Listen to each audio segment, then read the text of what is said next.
I learned a lot in Game 2 of the Suns preseason, but what I learned the most was how many of y'all bet on preseason games.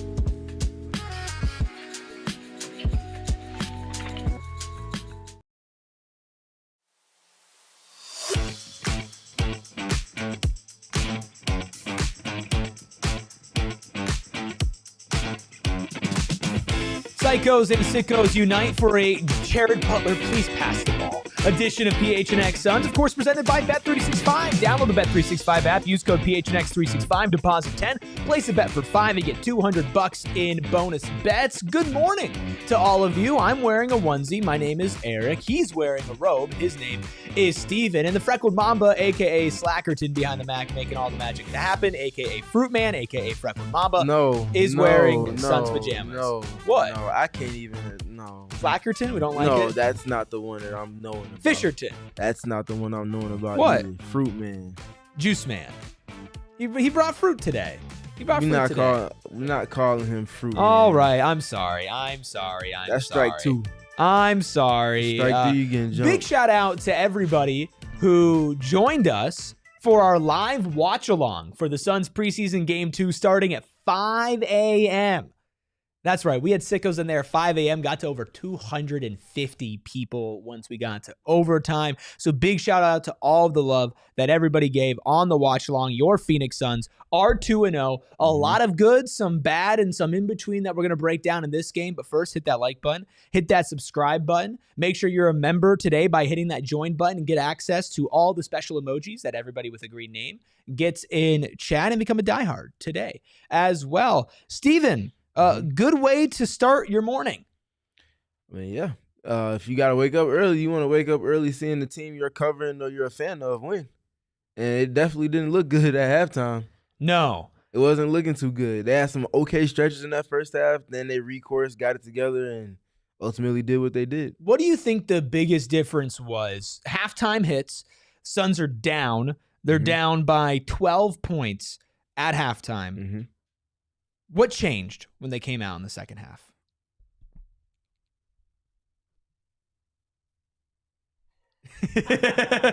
For those who are listening on audio. That was it. They put the seatbelt on, and they locked in defensively. They found their footing.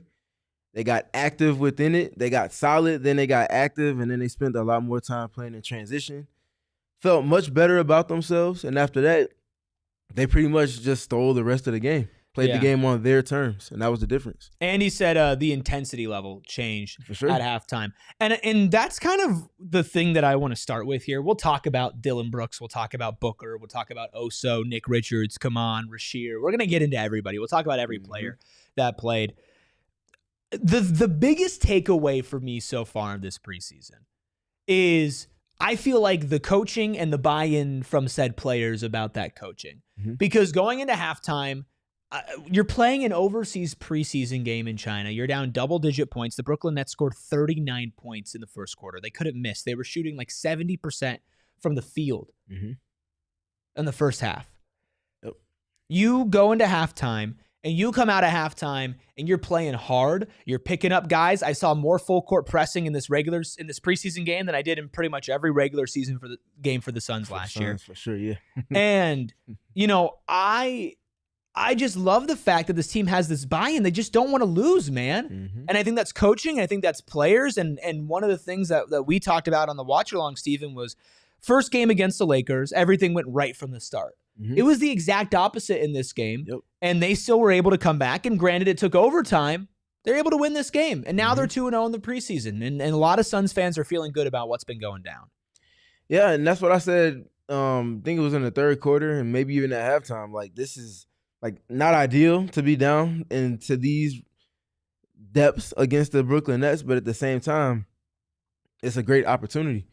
you got a little bit of adversity you got to work up against. You got to meet that adversity, and this is where you get a good gauge of where a team is with buy-in. What they did was lock in on the defensive end. That's what they've been harping on, and this is an example of them believing that.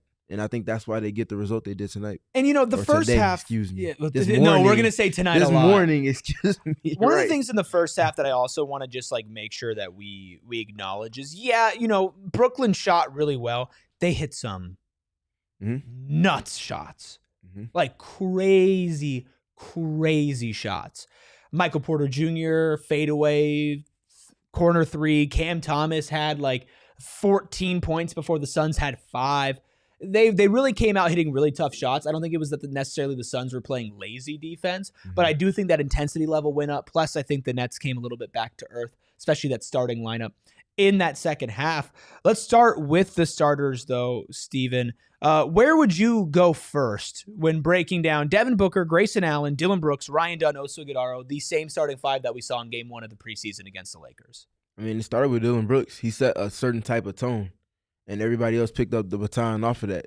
Activity defensively, the communication part, being able to also go from on the defensive end, doing the things that they needed him to do, guarding his yard, being active, and then going to the offensive end, and then also putting the ball in the basket.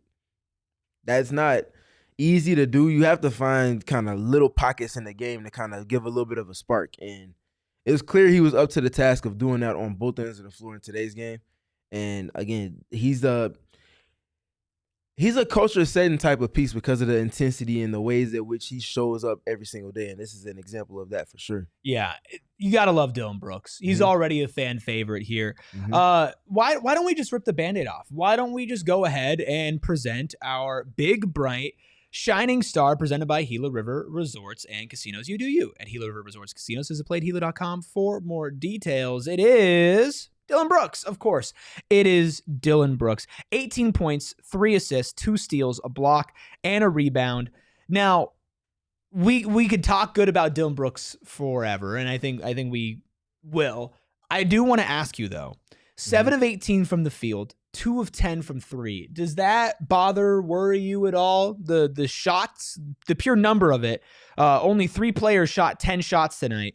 It was Dillon Brooks with 18, Jordan Goodwin with 10, and Jared Butler with 10, of course. It doesn't concern you that he was 7 of 18 and 2 of 10 from 3? I mean, somebody had to take those shots. They needed a shot of energy, and he was the one that was bringing it. If other guys aren't taking it, whether it's because of stuff that the defense is doing or they're just not having it as far as their rhythm that day, somebody got to put up those attempts. I wasn't mad at too many of the shots that he was taking because someone had to kind of impose their will. Because they were playing the game on Brooklyn's terms, and you can't just allow for that to fester. Yeah, they definitely were playing on Brooklyn's terms early on. And I think there was a couple of times where you hear Houston Rockets fans being like, you guys love Dillon Brooks, but he's going to take some BS. He's going to take some shots that maybe you're not too thrilled about. And I think there was a couple of times tonight that happened, but you live with that with Dillon Brooks with all the positives that he brings. Because when you look at a guy like Dillon Brooks and you look at this culture of a team that doesn't give up, right? You look at this culture of a team that's going to impose their defensive will, switch everything, pick up full court, kind of get into everybody's jerseys all the time. There's saying it and then there's doing it. Exactly. And when you see somebody like Dillon Brooks do it over and over and over again and take that mentality into the first preseason game off of tip-off and the second preseason game off of rip as well, and then not be afraid to shoot, not be afraid to take those shots, that does kind of brush off a little bit of confidence with you. You're like, okay, well, if Dillon Brooks can do it, I can do it too. Yep. And it becomes contagious. That's a form of leadership. There's the talkers and guys that talk and bring it with their activity and energy, and then there's doers. It feels like Dillon Brooks blends both of those two. He talks a little bit, but he also backs it up with the ways in which he goes about approaching the day-to-day, and naturally the impact that comes with the game from it as well. So, again, that's the type of guys you need. Guys that are stubborn, guys that are they just want to do things a certain type of way to a certain standard, and he's the guy that has that as his individual self. When that becomes part of a team culture, now you have a team that plays like that. Let's keep on talking the starters here. I'm sure Dillon Brooks will come up one more time sometime in this show. Devin Booker, also with 18 points in the starting lineup in 27 minutes, 4 of 9 from the field, 2 of 5 from 3, 8 of 9 from the free throw line, 5 assists, 5 steals for Devin Booker tonight. It was that third quarter that he really woke up. He didn't have a field goal before the third quarter, and then he walks in there, and he was really that offensive spark that helped get the Suns back in the game in the third quarter. I think a lot of eyes are on Devin Booker right now. A lot of people put a lot of money on him for some reason today. How do you assess his game now, two games into the preseason? I like his approach today. Because of the activity of the Nets defense and the lack of kind of intentionality from the Suns offensively early on, he wasn't able to get a rhythm. They weren't able to get a rhythm. And it was just kind of like, y'all wake up. Like, game started already. We're 12 minutes in. Y'all haven't showed up yet. And then they finally start to turn a little bit of a corner, like you said, coming out of halftime. And he gets into his bag. They start switching things up a little bit offensively, some more guards screening for each other. Finds a couple pull-up pockets, finds a couple opportunities in transition especially. And that's an easy way to start to get your rhythm when you start there and then you get into the half court from it. And he got it going. You would like to see him knock down more shots, considering, the way that this game was played. But, again, this is why you have the preseason, to kind of get that build up, kind of iron out some kinks and find your way. He only took 9 shots tonight, for sure, which is very different from the first preseason game. I think he was close to 20 field goal attempts in that one. I think he was 8 of 19 from the field and obviously broke the 20-point barrier in that. I'm not worried about Devin Booker at all. You saw him turn it on, you flip that switch, and you move on. What about Oso Ighodaro? It feels like Oso probably had the most polarizing game out of the starting lineup today. I think Ryan Dunn can maybe figure in that as well. But 12 points for Oso Ighodaro, 3 rebounds, an assist, a steal, 3 blocks, 5 of 7 from the field, 2 of 4 from the free throw line. So slight improvement for Oso. Some people are saying Nick Richards should be starting because he had a really good game. Others are saying Oso is making great flashes, great passes, pushing the ball up the court. What stood out from your perspective on the second-year center starting in game 2? 4 stocks, 3 steals, 1 block. He was active. And that's a kind of piece that shows you that there's box score correlation to the activity that he played with in today's game. Just being able to be at the level, being able to switch, being able to kind of be active in spaces that other bigs aren't often as active as he can be in it, and then having that true impact on the game to get them into transition is everything. I think the other part, tying Devin Booker back in because we just got done speaking to him, he had 5 steals today. You don't stumble yourself into that. They forced 32 turnovers today. Obviously, you have an extra quarter that's being played, but from the starting 5 steals from Devin Booker, 2 steals from Dillon Brooks. Collin Gillespie had 2 steals off the bench. Collin had 1 steal off the bench. But looking at the top 6 or 7 guys, they had multiple steals from a lot of those guys. Dillon Brooks had a couple himself, as well as a block in tandem with that. That's the type of activity that you want from that group. If that group's going to work defensively, they have to have a certain type of activity, and that's what they had. Well, and I know a lot of people are bringing up the fouls in chat, and we did talk about Nigel yesterday mentioning that they're going to push the limit every game. Can you guess the total number of fouls committed by the starting lineup without looking? In comparison or contrast to last game, it was less today. I don't know the number off the top of my head, though. 19 fouls in the starting lineup. 4 from Ryan Dunn, 4 from Dillon Brooks, 4 from Oso Ighodaro, 5 from Grayson Allen, 2 from Devin Booker. It's a lot of fouls. Yeah, you got to clean that up for sure. Yeah, it's a lot of fouls. And then you want to push the limit, that's fine, but then there is pushing the limit to free throws. Right? And there was a lot of bonus for both sides, in Brooklyn too. Both teams did a lot of full court pressure, lot of picking up, and a lot of physicality, so a lot of fouls. I thought if we're going back to Oso here really quick, one of the things that you pointed out in the live stream that was super impressive to watch happen in real time was Oso Ighodaro was getting picked up full court. Oso Ighodaro was getting the ball inbounded to him, and the Brooklyn Nets were pressuring the Phoenix Suns center full court, and he was dribbling up and making plays and making reads. That is such a unique skill to have, and when we talked about Oso this entire offseason, that was one of the main elements that he could bring. It was, and that's the way to not allow for his off the ball, or not allow for the ways that teams will want to guard him when he's off the ball to have impact on the game if he's bringing it up the floor, playing to his strengths. And Ayrton making sure we know this. Jeff, let's shout go. out Jeff for becoming a member. We appreciate you, Jeff. Jeff's been active this morning with us for sure. Dude, Jeff is we awesome. Appreciate you. Yes, definitely. Yeah. Definitely. But yeah, having a versatility to play Oso in different ways and for him to be impactful in that is important. And I think we saw that in today's game. Yeah, 100%. Hashtag inverted pick and rolls, Aiden, whenever you get a chance to listen and watch. only one assist for Oso, but I believe it was a really good assist on a backdoor cut from Ryan Dunn. Yep, he found wide open. Really good in the screen game. Getting out of those screens, especially because they were putting pressure on the ball and just allowing for that 4-on-3 to present the advantage that they played into. Yeah. While we're on the topic of members here real quick, there's some talk in the chat about making the Suns onesie permanent. I'm not going to make it permanent, but I will do this. I brought a change of clothes for ASU today. If we add 5 more members during this live stream, I will wear the Suns onesie on the ASU show today. 5 more members on a big ASU show. Sam Levitt likely not going to play against Utah. Wait. I will wear the Suns onesie on the ASU show. We gotta make them work a little more for it. 5 members and 100 likes before the stream ends. 5 members and 100 likes, and I will wear this onesie. You got 186 people watching right now. We at 49 at this present moment. New member Jeff with a good point says, I notice all of our bigs have different strengths, so depends on a matchup. And that's the beauty of it. You don't want to have too much redundancy with it unless you have some guys with top-end talents. So you have options. You can have a fastball, you can have a changeup, you can have your curveball. You can pick and choose which one you want to press based off the game, based off of what the game is demanding from your team, and it allows for you to stay ahead of your opponents, and that's what you want. Yeah. Buddha says, I'd settle for the beanie being permanent. Well, Buddha, you got to be a member. I don't know what to tell you. Oso's 1 assist was to Ryan Dunn.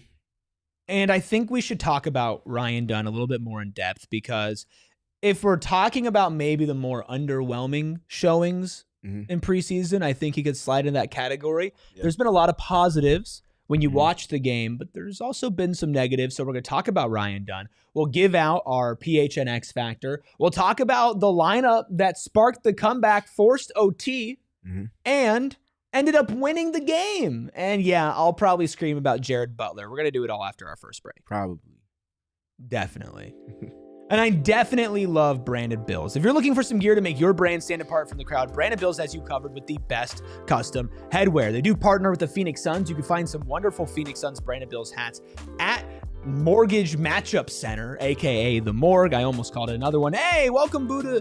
Buddha is an MVP. Hey, let's go, Buddha. Woo, woo, woo. Appreciate you, Buddha. Buddha, whether you need snapbacks, truckers, fitted beanies, or tees, you know this. Branded Bills has you covered with performance and style. They have partnerships with 40 universities, great ones like Arizona State, #1 in innovation, and they do charity work with places like the University of Arizona. And you know us here, we love local. PHNX loves local. We are local, and they are a local company from Mesa, Arizona, despite going all across the nation. Truly the most comfortable hats I've ever worn that also manage style, are extremely well made. They do not wear down really ever. I've been wearing them all the time. I also have like 20 of them too, because there's so many different designs. So head to brandedbills.com and use code BBPHNX for 15% off your first order. That's brandedbills.com. Use code BBPHNX for 15% off your first order. And you can order it with your Suns card from Mountain America Credit Union, because they are the exclusive home of the Suns card. You can get it as a debit or a credit card. And of course,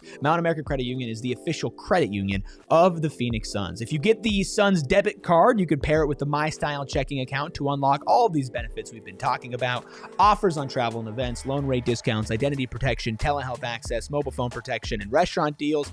Or you could do a credit card, a no annual fee credit card with Mountain America Credit Union. You can get it as a low rate, a cash back, or a rewards card option. Either way, Mountain America is here to guide you forward on your financial journey. Get your Suns card today. They also, of course, have a Mercury card with a massive Mercury game tonight. You can represent your team. You can apply at any Arizona branch. Visit macu.com/Suns to learn more. Insured by NCUA. Terms, conditions, and exclusions apply. Loans are on approved credit. Big shout out to the chat, to new members, Buddha and Jeff. We got QWERTY, we got Mark, we got Bees, we got the two of y'all in chat. We got Raymond, we got Kara, we got my dad, we got Corey, Bowling Chemist, Zeke. You got a roster. Joe, Freddie, Drew, T. Jeez, we got everybody. What's up, Deborah? What's up, Kevo? Smash that like button. Smash that subscribe button as well. Let's get into Ryan Dunn. What is your assessment on Ryan Dunn through 2 games? Discipline. Or the lack thereof. Yes. Yeah. I think these are some of the growing pains, sophomore slump stuff, if you will. This is a inflection point for him. He's got to make that decision to process things appropriately, understand that the team needs his value that he adds, and find the ways to navigate that effectively.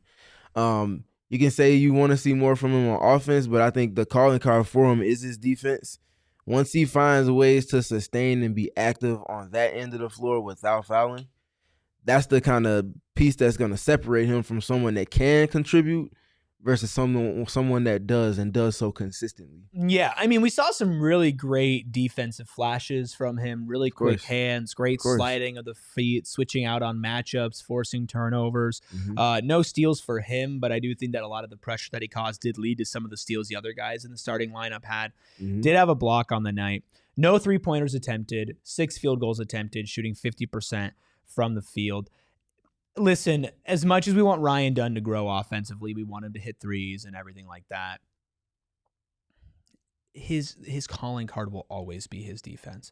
He was touted as the best defensive prospect in the draft and maybe the best defensive prospect in a long time when he came out of Virginia. And we've seen lots of flashes with that. But think about the players that he's been playing against in these 2 games. Sure, Austin Reeves is good at baiting fouls. But other than that, sure, Cam Thomas, whatever. These aren't the Lucas, the SGAs. These aren't the matchups that you're going to likely be putting Ryan Dunn on if Dillon Brooks has to guard a big like a LeBron, right? Or a bigger guy like Jalen Williams on the Thunder. Dunn might be your dude who has to go out there on the perimeter. Or if he's undersized, which he usually is when he's guarding 4s, you got to get physical without fouling. And bigger guys know that, so they're going to get physical with you. Yeah.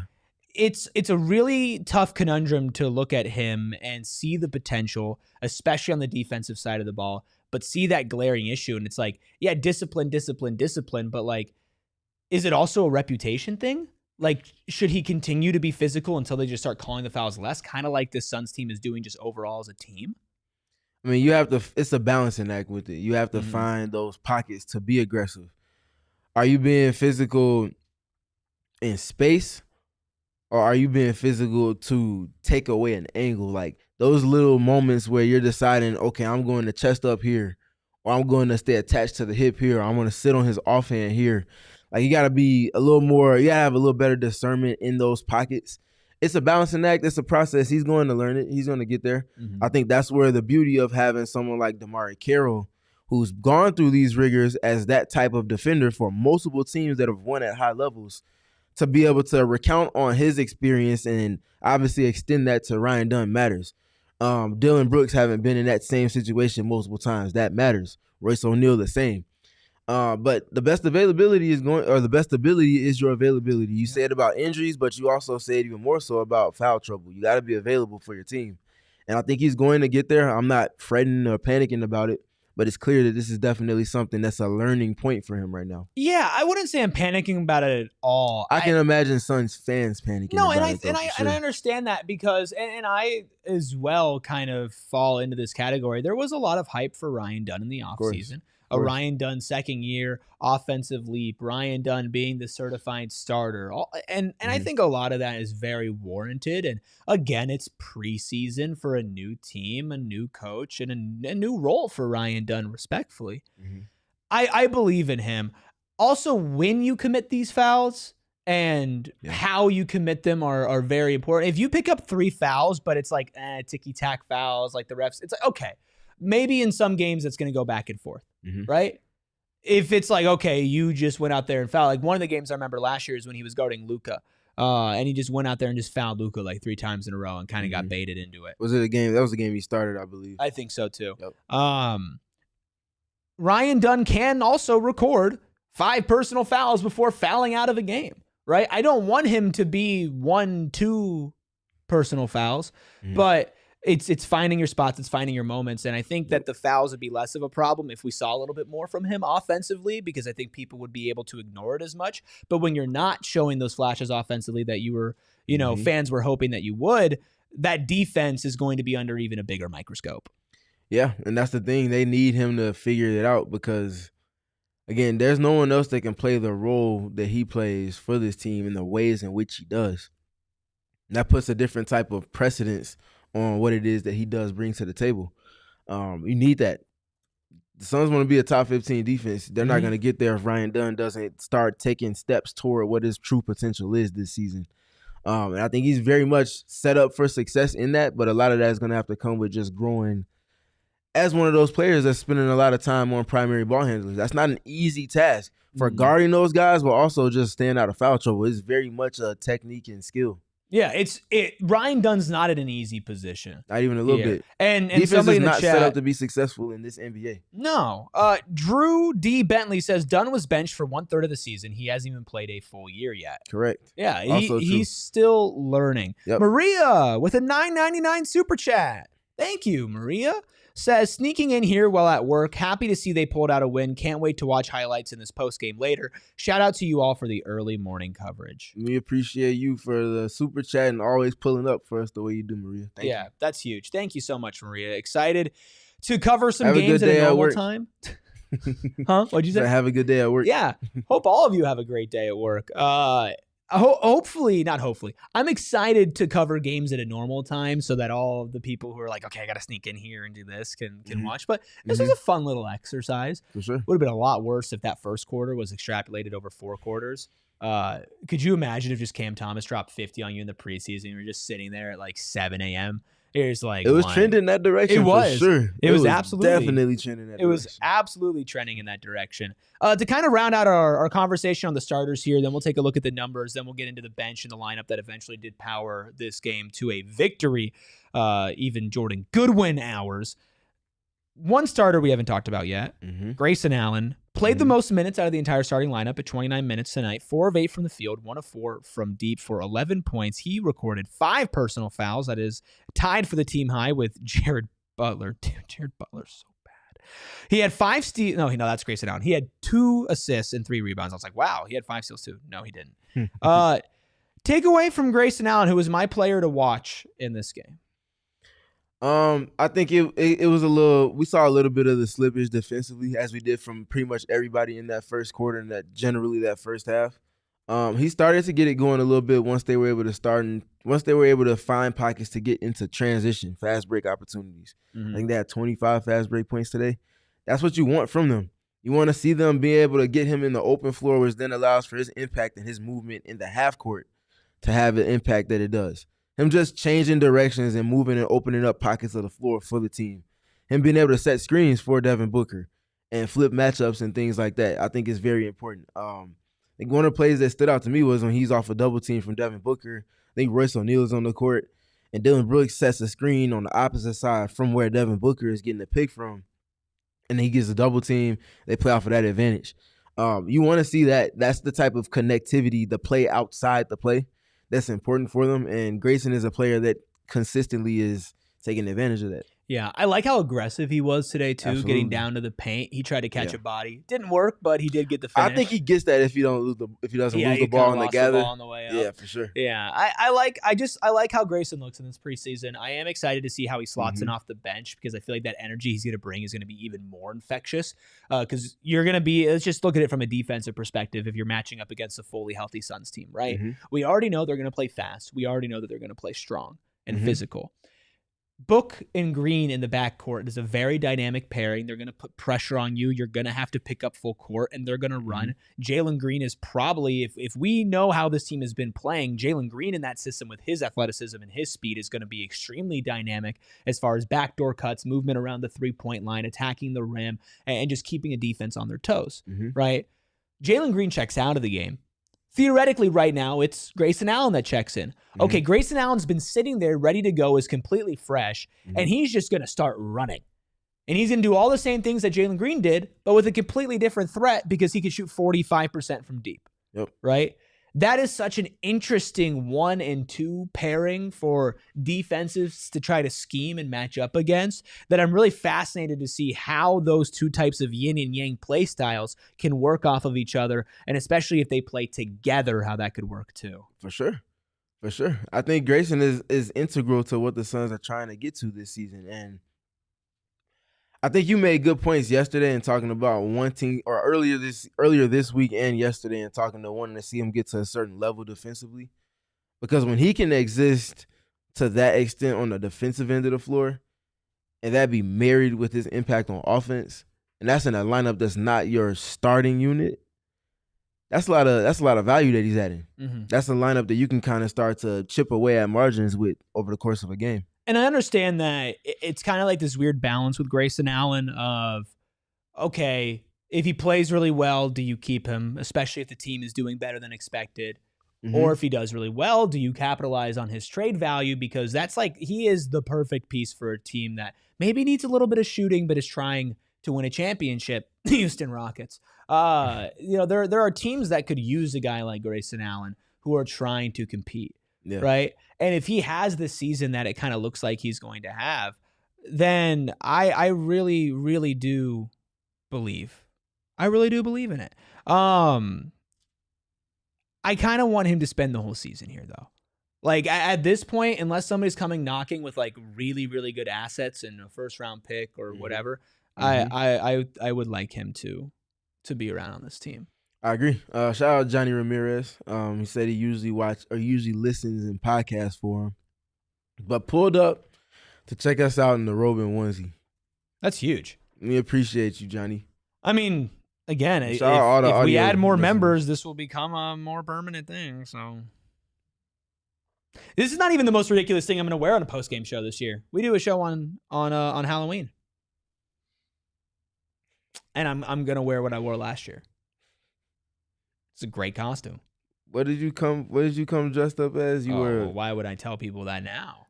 If you remember, you remember. If you don't, you'll know on Halloween. I was almost about to spoil it. You were. I am a man of my word, Bees. Done a 24-hour stream for this company. Carol, what you mean you just noticed the robe? It's only been about 2.5 hours. Dude, you got the whole sleepy time fit on. I was chilling. You're a big chamomile tea guy, aren't you? Not chamomile. We love Earl Grey. We love Earl Grey. You big tea guy, Ayrton? I used to be. I'm more of the juice man now. And juice man. I love tea. Big caffeinated, non-caffeinated tea. Hey, hello. First of all, watch your mouth. The disrespect is crazy. Chill out, man. Hello says in the chat, nice to see Steph in all black for how crap his Ravens are. We're not even a third through the season, or we about to be a third through the season after this upcoming week. Bro, you guys have allowed the same amount of points that the Ray Lewis Ravens allowed in the entire season through 5 games. Well, yeah, you come into a season with like half of your starting defense not being available, and then you double down and you lose like 5 more guys on top of that. Can I be honest with you? Weeks. I'm not tripping. I'm waiting for us to get healthy. Can I be honest with you? You see, Ayrton ain't said nothing. Can I be honest with you? You know what time it is. As a Cardinals fan, I don't want to talk about damn football right now. Y'all brought it up. Well, Hello brought it up. You decided to read it. You didn't have to read it. You could have just left it alone. Freckle Mama said, did somebody say gray? Hello says, I'm going to dress like that snitch from Recess. That was the meanest thing anybody's ever said about me. Was when Hello said I looked like the guy from Recess that always snitched. Shout out Cooper Rush. Okay, enough of that. We're going to get to buy the numbers. We're going to talk about the bench lineup that injuries, Bees. Stop. Injuries, no more Ravens talk. Enough. Injuries. No more Ravens talk. I promise right after this break. We got a bye week next week. You done? Nope. If you want to see a Ravens game, you can get tickets on Game Time. If you want to see a Cardinals game, you can get tickets on Game Time. If you want to see an ASU Sun Devils game, you can get tickets on Game Time. You want to see a Suns game? You want to see a Mercury game tonight? Guess where you can get the tickets? Game Time. The best part about Game Time? Well, there's a lot of it. How about all-inclusive fees so you don't get surprised when you check out? Because sometimes you're like, oh, I can afford this, and then you can't. How about a low price guarantee, or Game Time will credit you 110% of the difference? How about a panoramic view from your seat so you know before you buy? And how about getting tickets for cheaper the closer you get to tip-off, to kickoff, to puck drop, to the start of a comedy show, a music show. Whatever it might be, live theater, Game Time has tickets for you. So take guesswork out of buying tickets with Game Time. Download the Game Time app, create an account, use code PHNX for $20 off your first purchase. Terms apply, but again, create an account, redeem code PHNX for $20 off. Tap, ticket, go. Download the Game Time app today. Also, a lot of y'all were getting your action in on Bet365. I have a number for you at the end of the ad read when you're betting on preseason. But if you want to, you got to do it at Bet365. But betting on the MLB playoffs, betting on the NFL regular season, college football, once you get into the regular season for the NBA, the finals for the W, so much action over on Bet365. They have Thursday night football specials, same game parlay Sundays. It's never ordinary over at Bet365. And right now, new customers get $200 in bonus bets when you bet $5, win or lose. Sign up, use code PHNX365, deposit 10, place a bet for $5, get $200 in bonus bets if your bets win or lose. Bonus bets can be used on spreads, totals, player props, futures, and more. Whatever the moment, it's never ordinary at Bet365. You must be 21 plus and physically located in Arizona. If you or someone you know has a gambling problem and wants help, call 1-800-NEXT-STEP, text NEXT-STEP to 56342 or visit problemgambling.az.gov. We got Johnny Venerable in the chat. What up, Johnny? Says nice jammies or cute jammies. Appreciate Thank you. He said, yeah, you know what? I'll admit it. I look cute right now. I look cute and comfy and cozy. And as a grown-ass man, I'm not afraid to say it. Okay? I'm not afraid to say it. I'm not afraid to say that I appreciate all of you in here right now, especially those of you who have hit the like button, especially those of you who have hit the subscribe button. If you're listening on audio and you hit 5-star reviews, well, you're my favorite person on earth. Only second to all of our members and diehards who are incredible. All the green names in the chat, including Johnny Venerable, are members of this very channel. They get access to all the exclusive emojis. If you become a Hall of Fame member, exclusive content. I know the Cardinals just released their first ever 2026 mock draft video for members only, which I hate that we're already there. It's so trash. Also, we'd love everybody if they jumped out to Rally House next Friday for PHNX Sun Devils. That's me, Totri, and Shane with a live show out of the Tempe Marketplace location. Friday, October 17th at 5:30 p.m. We're giving away 5 $50 Rally House gift cards. Come hang out with the boys as Arizona State prepares to play Texas Tech at home. Let's keep talking about basketball before we get off on this football train too much. We'll save the football for everybody else. You don't want to say nothing about the Cubs? No, okay, I know you're a White Sox guy. You're wearing White Sox right now. Okay. And they never do. Let's take a look at the numbers, of course. It's time for By the Numbers, presented by Desert Financial Credit Union, Arizona's #1 credit union, named by Forbes. Steven, interesting stuff in the box score tonight. Yeah, if you talked about this box score to me percentage-wise from the shooting in particular, I would not have believed or imagined that the Suns won this game. However, you take 97 shots on goal. You outshoot your opponents from the free throw line, from the field, and from three. You give yourself a little bit of gray area to operate in. So 44% from the field for the Suns, 47% from the Nets. Not ideal. 26% from the Suns from deep, not ideal as well. 48.3% from deep for the Brooklyn Nets. And you see the rest of the numbers. The Suns won each and every one of these because of the volume. You see the difference. That comes from a lot of the second chance opportunities that they were able to compile. They did what they needed to do to go and get this win. It was a very blue-collar effort from the Suns to get back into it and then to sustain and win the game. Well, that's how the Suns are going to win a lot of games. One of the big questions that we talked about in this offseason was, are the Suns going to have enough shooting, enough three-point shooting? Obviously, we know Devin Booker has the ability to, but sometimes the percentage isn't there, even though the attempts have gone up. Dillon Brooks, very high and low. Jalen Green, very high and low. Ryan Dunn, very high and low, right? Grayson Allen, of course, the best three-point shooter, but Royce O'Neal, very high and low. No bigs that can shoot threes. We saw Khaman Maluach miss a three. Pretty sure he airballed it today. There are going to be games like this. There are going to be games where you shoot sub 30% from three. And how do you win? How do you take away somebody else's ability to shoot? How do you force buckets out in transition and get those easy twos that you can convert on? It's your defense, your blue-collar energy, your scrappiness, your grittiness, the identity of this team. Excited for a new segment we're going to introduce in our post-game show. I'm not going to step on that either, but we're going to be highlighting some plays like that. Some big blue-collar energy, Steven, from this 5-man lineup that helped push the Suns to overtime and eventually a win in overtime. Jared Butler, Jordan Goodwin, Rasheer Fleming, Nigel Hayes-Davis, Khaman Maluach. Before I rip on Jared Butler, let's talk about all the goods from that lineup. And by the goods, I mean the good win. It's time for our PHNX Factor of the Night. Could have been the big, bright, shining star. It's Jordan Goodwin leading the team in points. 19 points, 7 rebounds, 2 steals in 18 minutes, shooting 5 of 10 from the field, 3 of 6 from deep, 6 of 9 from the line, including a dagger 3-pointer to put it away for the Suns, 132 to 127. Blue collar effort from Jordan Goodwin. He's definitely winning the battle for non-guaranteed roster spot with Jared Butler at the time. You couldn't. I'm just reporting like a journalist that I am. You could not help yourself. Yeah, shout out to Goody. We are hashtag Goody Mob over this way. He's a player that just finds these ways to have an impact on game. And I know it's just the preseason, but you want to see players that are having ability to step up when a team needs them in their role to have impact on the game. And we saw that from him. 18 points, like you mentioned. He just got after it. The defense he was everywhere on that end of the floor as well. I think Collin finished the game leading the team in rebounds.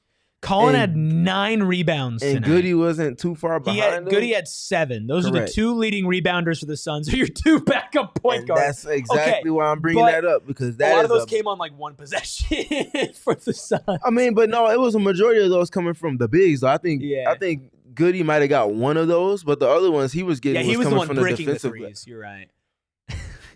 You can't even get that man his flowers with X Factor. No, Jordan Goodwin played great. I mean, you want to talk about rebounding. I think that the nose for rebounding that those two have is such a unique filler for this team. I think Collin being able to grab 9, a lot of that was just like he found the right pockets and the right places to grab it. Jordan Goodwin's, yes, it's the right pockets, right places, a little bit more off of sheer brute and energy than I think Collin's. Goodwin's the type of guy that I would love to keep around this roster. His contract is non-guaranteed until I believe January or February. January, I believe. He brings these defensive efforts. He can guard big, and he's not going to try to step on the game too much. Obviously, if he's out there with a bunch of bench players and rookies, he's going to shoot the ball a little bit more, but he really, I think, fits in well to what this team's identity is. And I feel like he's a really good player to have around in practice for a lot of these guys as well. He's a type of piece that you need if you have the type of roster the Suns have. That's someone that can play multiple roles for your team on both ends of the floor, but also somebody that's been around the block a few times and has played with some top-end talents. So he understands how to coexist with those pieces. He understands what his strengths and weaknesses are, what teams typically like to do because of those, and how he can just find ways to add value. He's not the same as Dillon Brooks, but they're similar in that kind of finding ways to have impact on the margins for a team. And that, I mean, today was one of the loudest examples of it for sure. We are going to talk so much about the margins this season.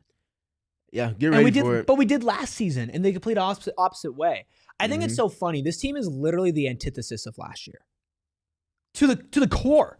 How many games, how many post-game shows, Steven, did we sit here and say, well, you know, the Suns' offensive talent played great. They played good enough to win, but they turned the ball over too many times. They didn't play intense enough defense. They didn't rebound the ball hard. They didn't win on the margins, right? Tell me, at least 15 to 20 post-game shows, right? At least. Even if they did win, it was in spite of. We're 2 games in. And a lot of that is multiple efforts and just discipline. Multiple efforts, discipline, and execution. And those 3 areas where the Suns were one of the worst in the league at. And it wasn't because of a lack of talent. And that is why the Suns won 36 games last year. Correct. And a lot of people are picking the under on the Suns or saying that they can't do this, they can't do that, blah, blah, blah, blah, blah, blah. If the Suns win on the margins more nights than not, they're going to win more games than people think. They weren't supposed to win this game. I don't care if it was the Brooklyn Nets and it's a preseason game. They weren't supposed to win. Brooklyn was up double digits in the second half. The Suns were not supposed to win this game. And they did. They found a way. No matter who was on the court, they found a way. Jordan Goodwin was a really big part of that. When Collin Gillespie was playing, he was a really big part of that. Dillon Brooks and Devin Booker sparked it in 2 separate quarters, right? Everybody played a role. Everybody stepped up, except for one man. Look.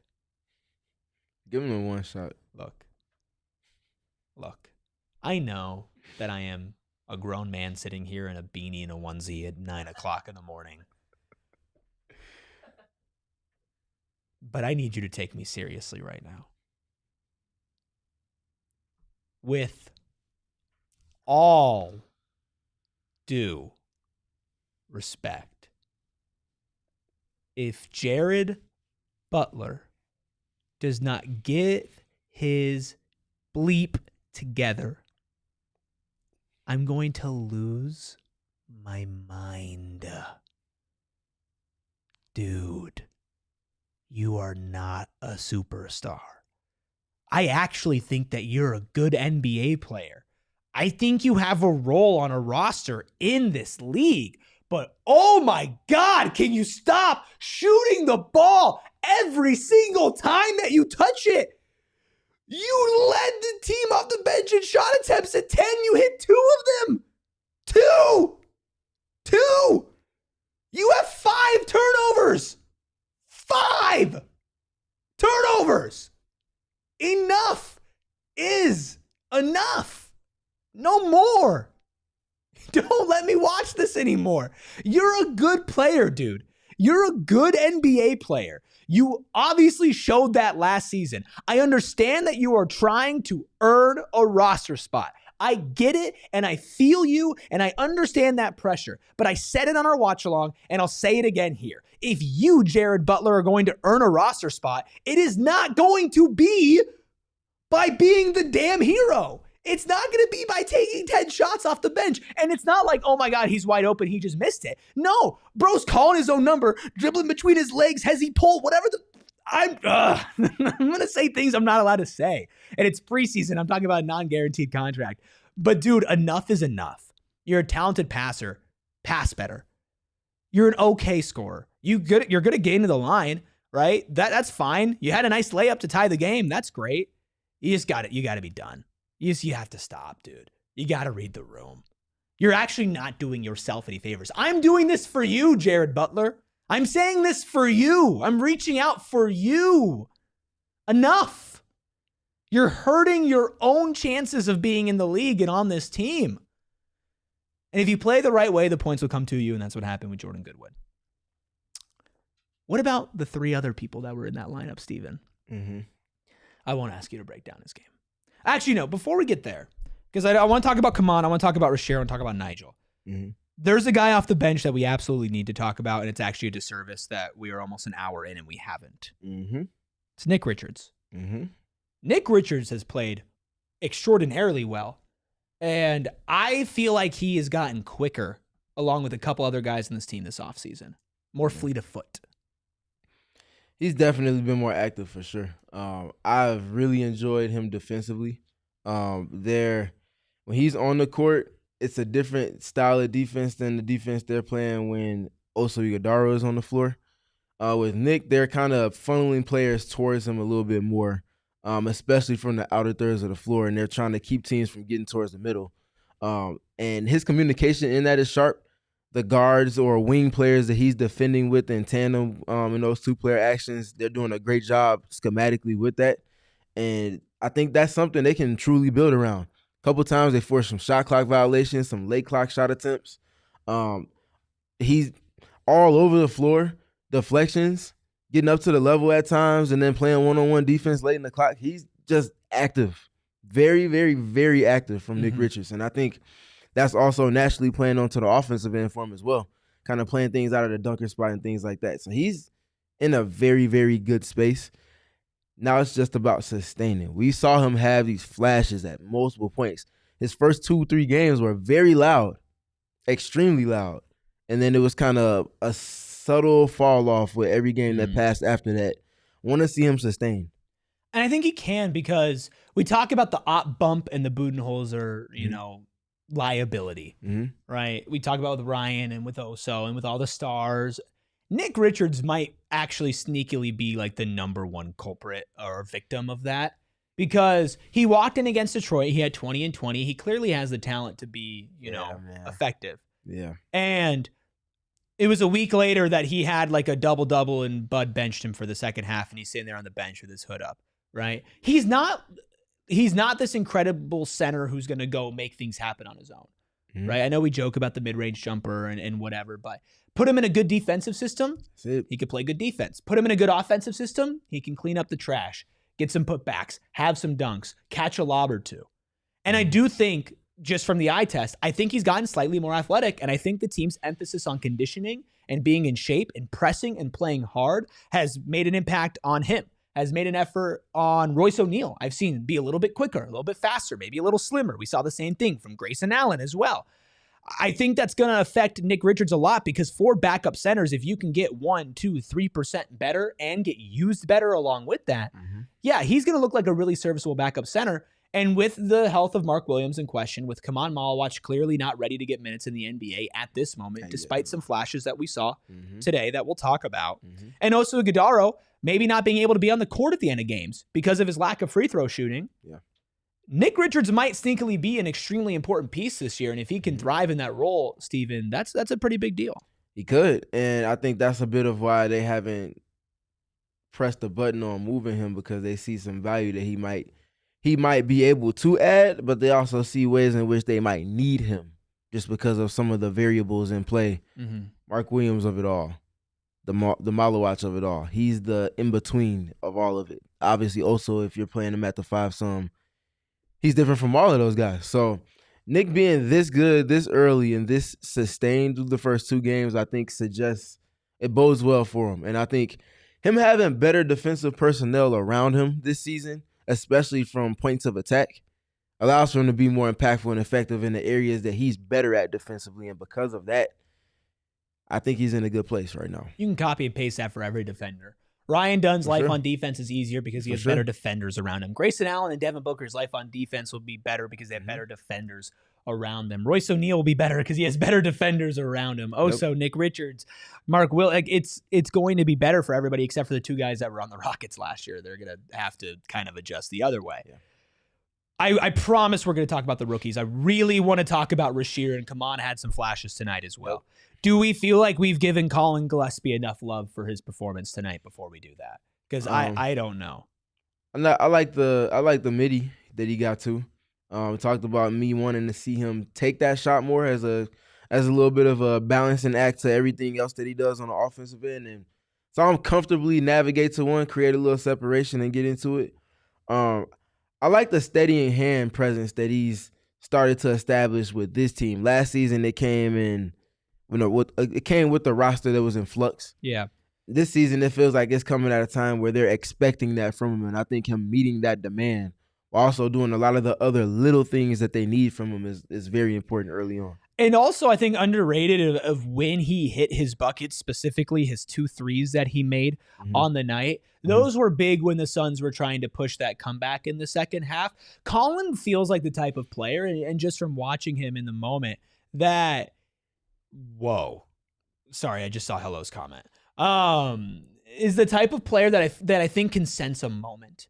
Right? This team's going to go on a lot of dry spells. They're going to go on a lot of runs. And I feel like Collin can kind of sense when he's needed in those ways.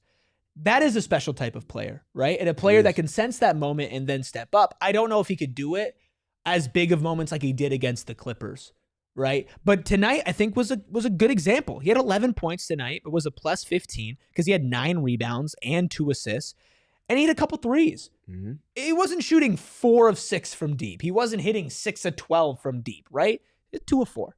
4 attempts, hit 2 of them. Good in spurts, good at picking his pockets, played good pesky defense, and won on the margins with rebounding. If Collin can do that consistently off the bench, and we could talk about Nick Richards and Grayson Allen, and if those 3 guys can all be positives off the bench, and then you get flashes from everybody else, that's a good bench. That's a good bench. But it's preseason, but we'll see. Yeah, I like what Collin brings to the fold for the Suns for multiple reasons. I think I nominated him as a blue collar boy late last season for multiple reasons. It's but fair. it's that never quit, that never give up mentality. 9 rebounds to lead the team in today's game. Not something you would have had on a bingo board. No. Something I'm thinking about from the first preseason game, there's a turnover. He's in the opposite corner of where the turnover happens, a little bit higher up the floor. And he sprints and beats everybody, including the ball, down the floor from the opposite corner. Ends up getting a deflection, and they end up getting an extra possession out of that off of a turnover. Those type of multiple effort sequences that he's able to compile for this team are truly invaluable, and he's a player that just gets it, and he just shows up that way every single day. How many players on this roster don't get it? That's fair, and that's why I feel like there's a certain floor that they're going to have defensively because of their activity, and I think that allows for me to believe that they can reach the ceiling that I think they can get to, which is in that 15 to 18 defensive range for the season. Because of the just kind of stubbornness, the multiple efforts, the blue-collar dynamics that each of these players have and bring it together as kind of one true team dynamic. Yeah, I agree. And get that with maybe some offensive leaps from a couple of guys, or at least minor improvements across the board. Absolutely. It's a dangerous combo if it really does work out. A dangerous combo for you is hitting that like button and hitting that subscribe button, becoming a member, a diehard, or rating 5 stars on audio. If you are listening on audio, and it's maybe your morning commute, right? Or maybe your afternoon commute, and you're not used to getting a show at this time, you're welcome. And also, thank you. And also, keep running. And also, watch out. There's somebody behind you. Also, if you want Erik to stay in his onesie for his ASU show a little bit later, we at 86 likes right now. That's not going to get it done. Well, we haven't even added enough members either. We still need 4 more members. That part too. Yeah. So we need a double-double. I need y'all to step up. We definitely are low-key deep. Yes, this team. Yeah, the for team. sure. Mm-hmm. Absolutely. They're going to play. I think they're going to play like 12 dudes a night. Mm-hmm. Like, especially depending on matchup and whatnot. I don't think it's a we're trying to figure things out type of deep. I think it's guys find different ways to have impact that they're bringing to the team. And I think there's going to be some value added from that. I also think that when you're going to play the type of way that the Suns are going to play, which is picking up full court, which is pressuring, which is telling every single guy that he needs to treat every loose ball like it's Game 7 of the NBA Finals. All right. Even if it's preseason. If you're going to do that, you're going to need to give guys rest. Yeah. Right? Like, if you're going to ask somebody to give everybody.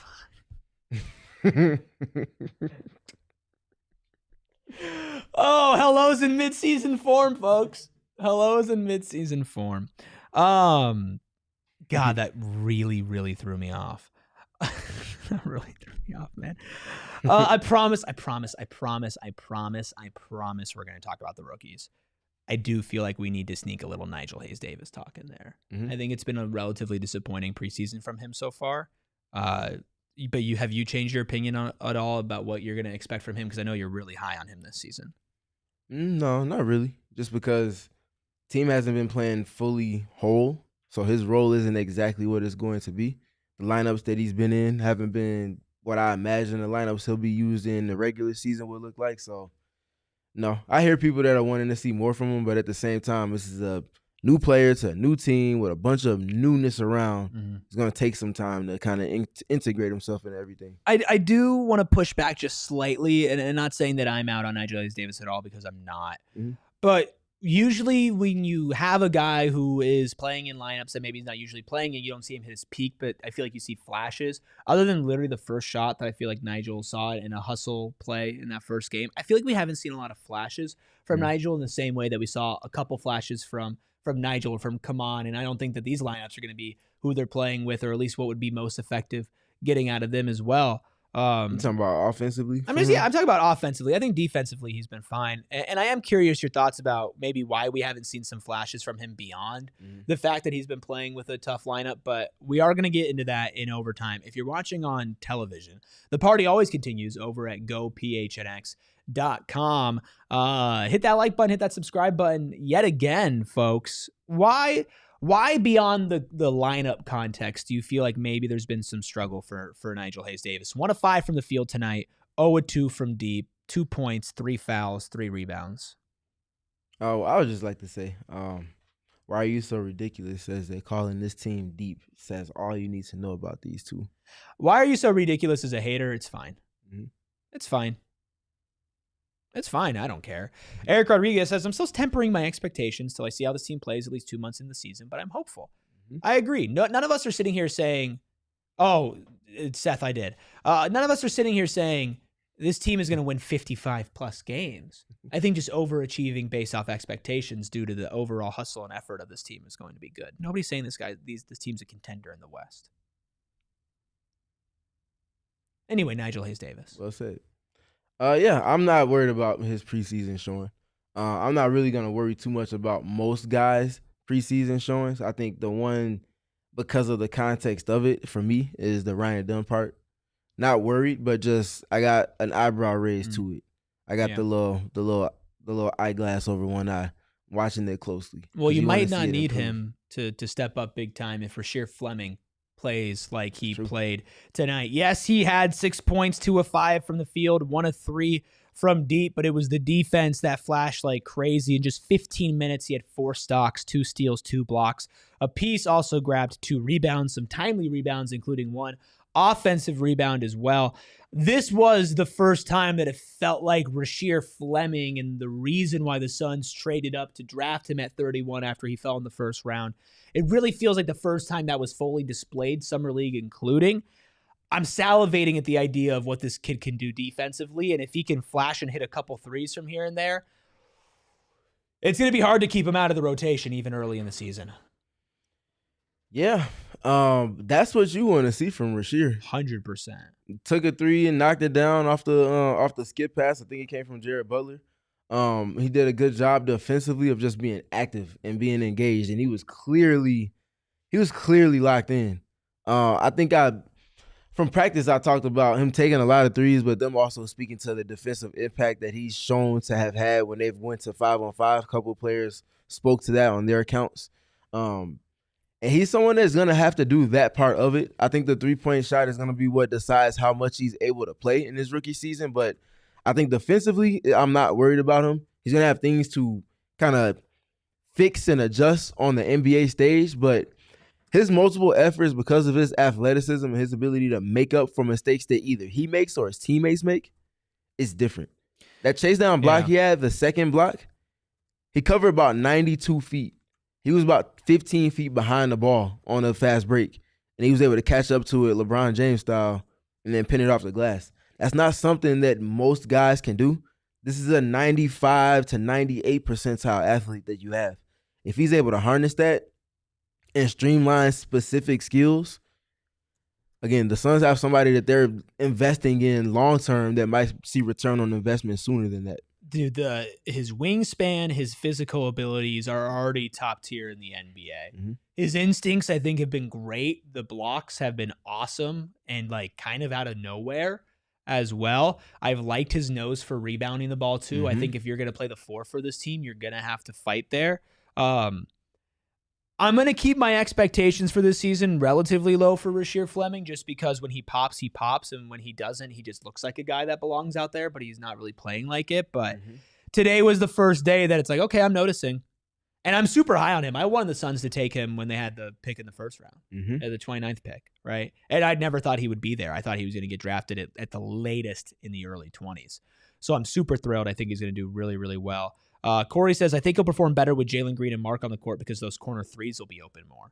Yeah, I think Rasheer with the starting lineup, or Rasheer with Book and Grayson on the court too, like he is kind of the most tried and true as far as like build goes, power forward on this team. And that is a role this team desperately needs. There are people saying start him over Ryan Dunn already, which I don't agree with right now. It's too soon for that one. But if Rasheer continues to grow and build, he does slot in more naturally to what the Suns need out of a 4. He does in certain respects for sure. I think you don't want to get too ahead of yourself with Rasheer because you want to be able to see what that translates to against league level talent, guys that are in a main rotation. But I don't want to also undermine what it is that he's doing in the present moment, because this is important. Yeah. You have to see him do it like you know he can, but you have to see him do it and then sustain it for him to then take those steps. Yeah. I'm excited to see his growth. I'm excited to watch his development, but I don't know if I'm more excited about Rasheer Fleming's or Khaman Maluach's, because we also saw for the first time, it feels like, flashes from Khaman Maluach, who played 20 minutes tonight, scored 10 points, had 5 rebounds, 2 assists, including some dimes, especially on a backdoor cut there. Khaman Maluach played well tonight. I don't know if he played perfectly, but we saw him get switched out on Cam Thomas and get a stop on defense. We saw him man up, pun intended, and grab some boards, including 3 offensive rebounds for Khaman Maluach, and he was 4-6 from the line, which was pretty good. The 3 of 4 from Nick Richards and 4-6 from the line from your centers are pretty good. Pretty good. What was your big takeaway seeing Man for the first time really flash on an NBA level? I liked his energy. He played with a little bit of force. I think he's going to find ways to play with that force more and more. We talked about things that we would want to see from certain players, and I talked about, this is probably in like July or maybe June, I talked specifically about wanting to see Khaman mindset-wise shift from being the young guy that's figuring things out to, no, I have to play with force if I want to get the type of impact that I want. And we saw, not to make the one-for-one comparison, so I'm not doing that, but that was what made Joel Embiid go from someone that was a skilled guy to someone that was one of the most unguardable forces in the league. And it's a mindset shift. He's younger, so it's going to take time to get there in tandem with this skill development and just growing. He's 19, so just becoming more of a man, getting into workout regimens on a professional level. But I wanted to see him get a mindset similar to Kevin Garnett and Tyson Chandler. And I think that attacking mentality, if I get a touch, I'm playing with force. If I'm going for a board, I'm not just boxing guys out to move them out the way. No, I'm letting you know you cannot come around me. Otherwise, you're going to feel my impact.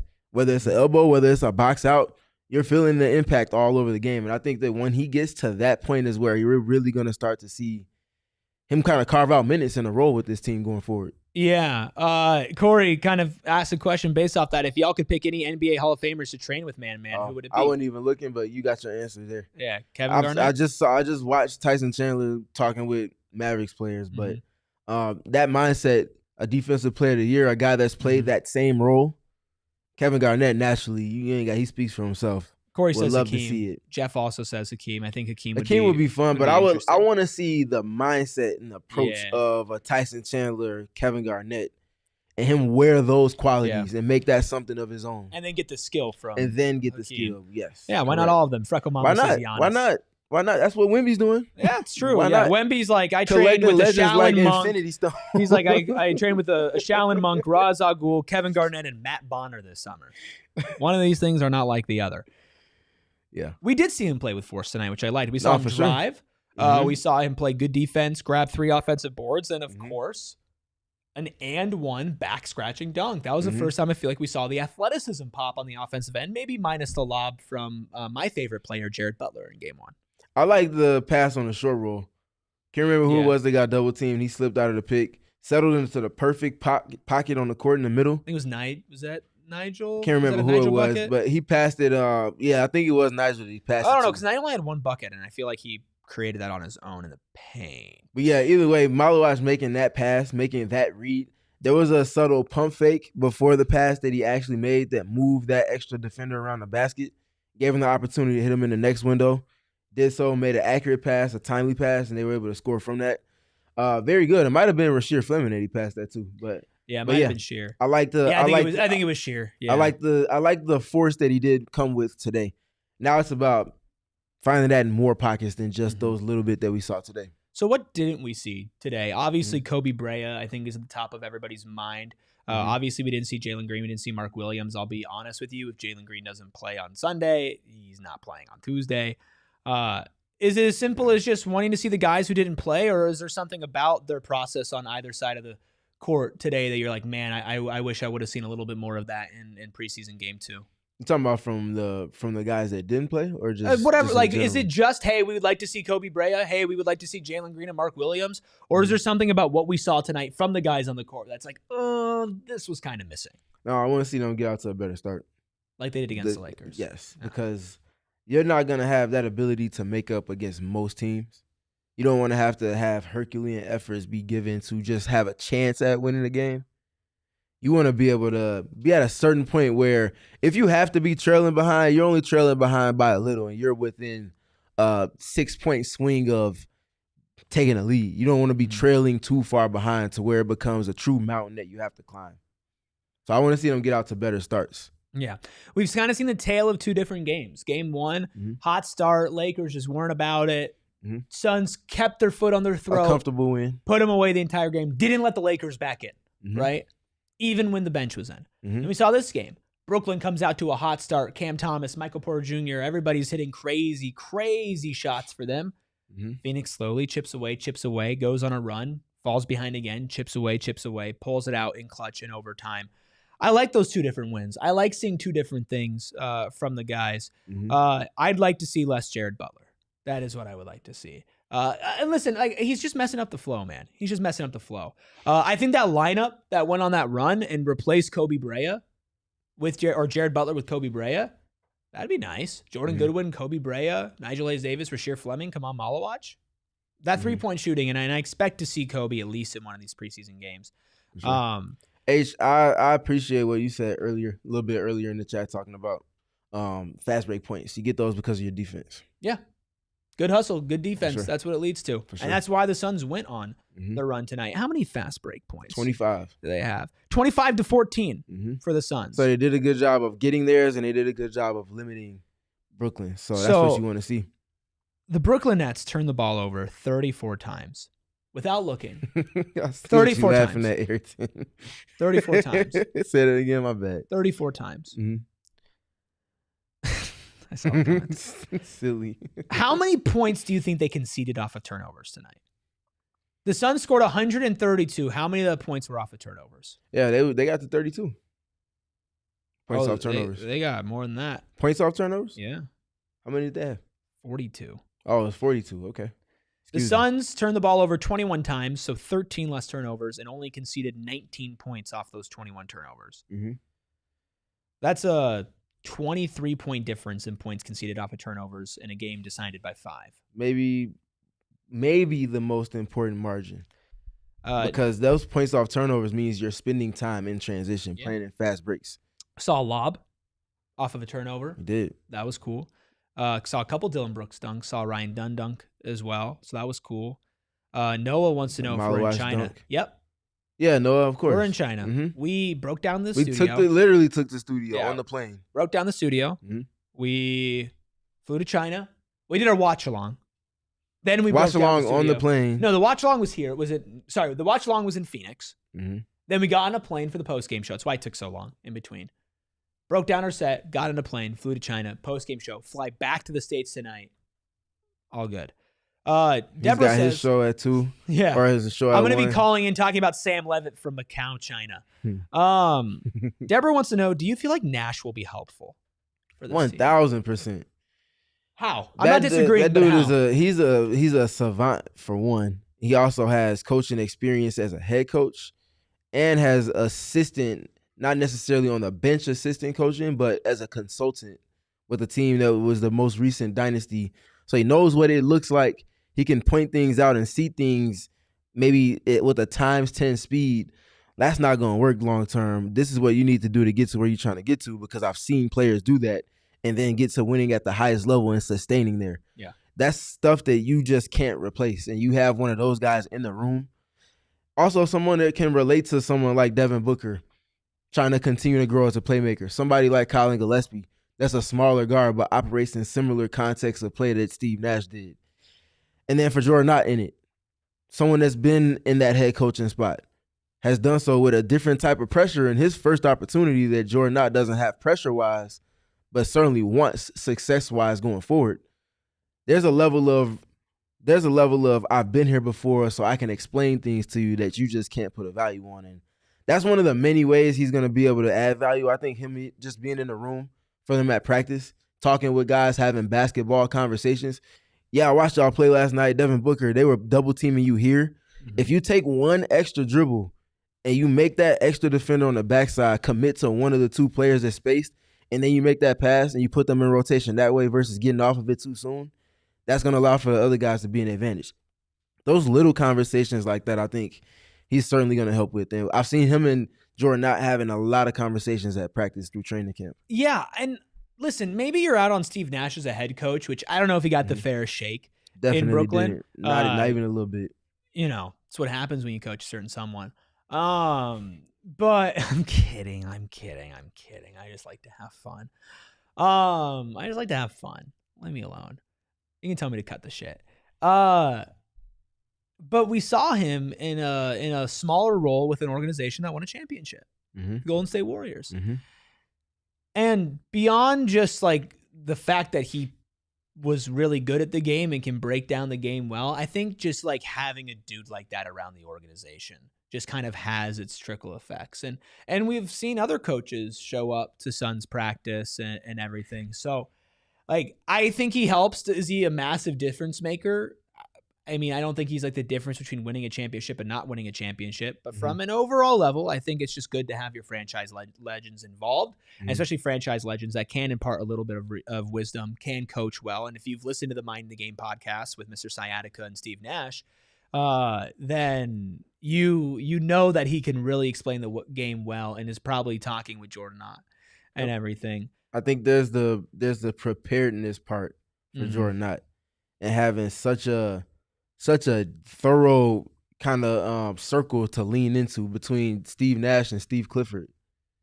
That is such a breadth of knowledge and experience to just have as an advantage for you. I think he's doing things the right way. I think I'm as impressed as anything with him bringing in guys that have that specific type of experience for him to lean into and obviously apply in real time with the team that he's coaching. I think it's interesting because usually when that happens, people are like, oh, the franchise is keeping a guy in the background just in case, in case Jordan Ott's not good. Jordan Ott is so the guy here. Like, he's so the guy. I'm not, you know what? I was about to say something that's going to jinx. He's going to be here for a while. This is not going to be a one and done coach like Mike Budenholzer, like Frank Vogel. This is not going to be a thing where they have 5 head coaches in 5 years. Jordan Ott is the guy. I'm not going to say that the Suns 100% got that hire right because we don't know that remains yet. To be seen. Like 2 preseason games. Through these early stretches, they definitely suggest though. There hasn't been a single thing that I've heard or that I've seen or that I've noticed from the games, from people speaking, from the messaging that has made me question Jordan Ott at all. Yep. And this is coming from a guy who had his doubts. I had my doubts when Jordan Ott got hired. I think a lot of us did. He wasn't one of like the top names that all of us listed as far as who could potentially be the Suns' next coach. But I think, not to cut you off, he has a lot of the qualities of the guys that we were desiring to see. Sure. Like a Chris Quinn, for example. Or Johnny Bryant, who's on the same team. So, yeah. You know, he has a lot of those qualities. And you know, it's clear that he's revered by the former staffs that he played on. I like the staff that he built too, a balance of former players and assistant coaches and players that are coaches that might have a little bit more of an emphasis on offense or defense. They can relate to the players that are on the roster because of how recently they were in the league. Yeah. I really, really like what they've been doing. I like Jordan Ott's answers. I like his intentionality with things. I like that the players are always echoing the same message. And there are going to be a lot of people, and I get it, who say, well, it's preseason. It's 2 preseason games. Maybe your expectations haven't changed, and I wouldn't blame you if they didn't change, right? But in the 2 opportunities that this team has had to prove to us that they're going to play different from last year, that they're going to do all of the things that they talked about this offseason, both times they've done it. In 2 different situations, against 2 different teams, backs against the wall or out to the lead, they did it every single second of the game. There was not a second where you said, that's not who they said they were going to be. That means something to me, at least. And that gives me a little bit more faith that some of these higher end expectations and some of these better case scenarios, either individually as a team, are more likely to happen now than I thought a week ago. Yeah, that's the fun in it. I think when you look at these 2 games and you look, Noah speaking on this PTSD, I feel for you, brother. Yeah. When you look at these 2 preseason games, and this is what we talked about live during it as it was happening, it was clear that we're going to win the game. You talk about the difference in games. You get out to a big lead and you just sustain the rest of the way. You get out to a big deficit and you have to incrementally crawl back into it. Both of those things, the common denominator is the defense. The defense got them the lead against the Lakers that they were ultimately able to coast to the finish line from. The defense is what incrementally worked them back into position to take the lead in this one. They got out of sync with it for a few minutes, and then immediately after timeout got right back in alignment there, and they went and did what they did, even with the reserves. And that's independent of your first five from today's game. I think is probably the biggest kind of indicator of the buy-in of the team, because those guys came in and did what they needed to do that. Let's just be honest, though. Not the best overall defensive performance from this team. Oh, definitely not. They locked in, so 39 points in the first quarter for Brooklyn. That's crazy. 71 at halftime? Which means 32 in the second quarter. Yep. Okay. Fourth quarter, 37 points. Mm-hmm. Third quarter, 13. Yep. That's the game. That's where you come back. That's the game. The Brooklyn Nets outscored the Phoenix Suns in 3 quarters tonight. Mm-hmm. The Suns outscored them by 17 points in the third and 5 points in overtime. This is a team that did not play a great defensive game. Mm-hmm. But because the effort was there, because the mentality didn't waver, they were in the right place, they made the right plays at the right time, and they capitalized. Yep. They are not going to hold teams to under 100 points every game. Yeah. They are not going to be able to just lock down the best offensive teams. But if they can get timely stops, they can make timely plays, and they can capitalize off of that, they're going to pull out a lot more clutch games than they might have last year. And no, this is not a snuggie. This is a onesie. Get it right. Get it right. Get it right. Aaron, don't make me go off on you like I went off on Jared Butler earlier. Okay? Shane said, you guys are still going. You are sick. Yep. Yeah. Sickos. Psychos and sickos unite Mm-hmm. for a Jared Butler edition of PHNX Suns. Why does it sound like you said it with 2 T's? You said it, not me. Any final thoughts? We can wrap things up. The Suns take on the Nets on Sunday. No watch along, no post game show for that. We'll have coverage on socials, but you have a finals game to cover that day. And I hope, yeah, I plan to have a finals game to cover that day for sure. I have a 7:15 kickoff tomorrow night for a game that might get rain delayed. Just not in the cards logistically, which is why we did a watch along today. It's why we're doing an extra long post game show for you today. If something crazy happens, maybe your boy will hop on for a mini pod or something. When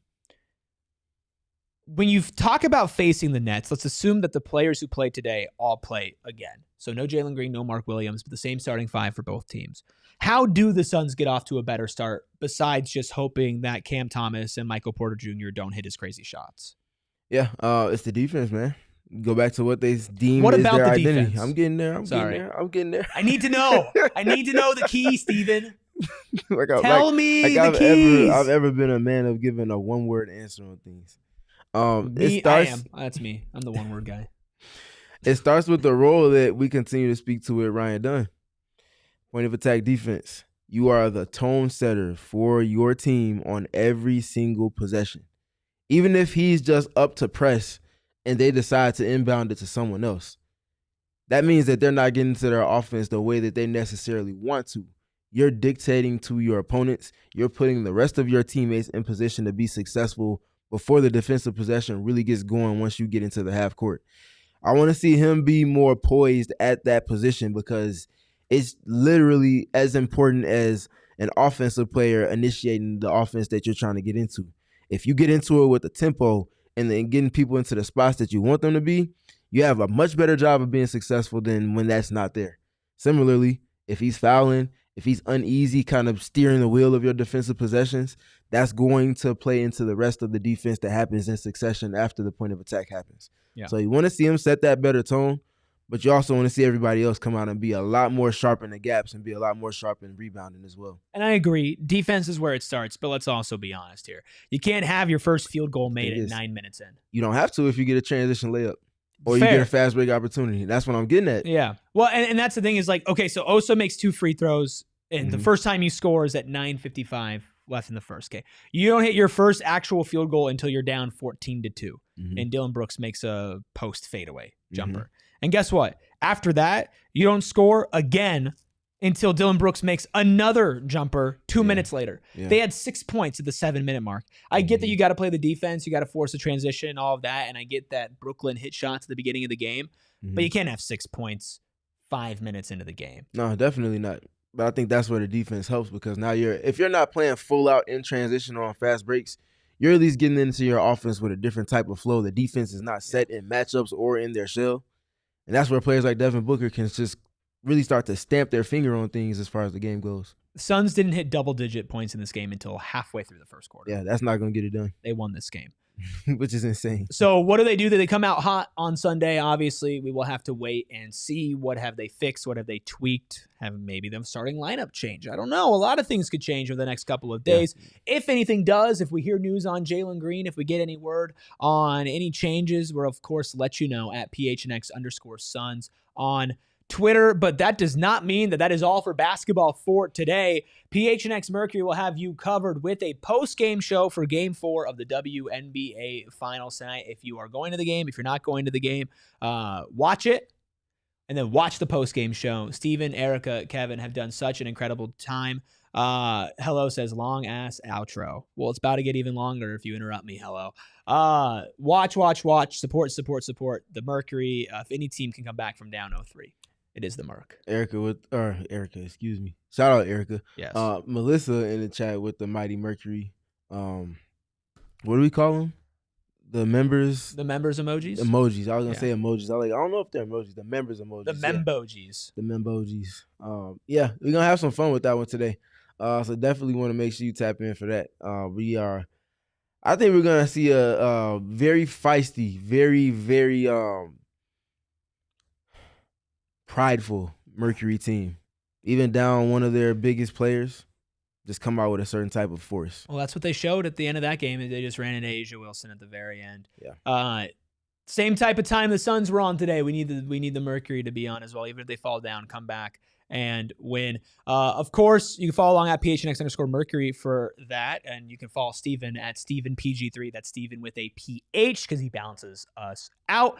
And you can get all the W coverage you could possibly imagine. Plus, of course, for the Suns season, Steven will be there in person at games, at practices, an absolute must follow for Suns fans. You also must follow the man making all of the magic happen because he has the best in the game. It's at Freckled Mamba, a.k.a. the Juice Man, a.k.a. I won't say the other nickname that I accidentally said earlier today. My apologies to the Freckled Mamba. And you can follow me at ERIKRUBY, tweeting memes and fun things, as always, about your Phoenix Suns. Thank you all for tapping into the watch-along. Thank you all for tapping into the live show. Thank you all for liking, subscribing, becoming members, and rating 5-star reviews on audio. I think I've milked this long enough. And tell a friend. Tell that friend and tell a friend. And then tell your friend. Tell them to come kick it. To tell your friend. You know where I'm going with this. Brooklyn. Get it? We'll talk to you on Monday. We all silly like the mayor.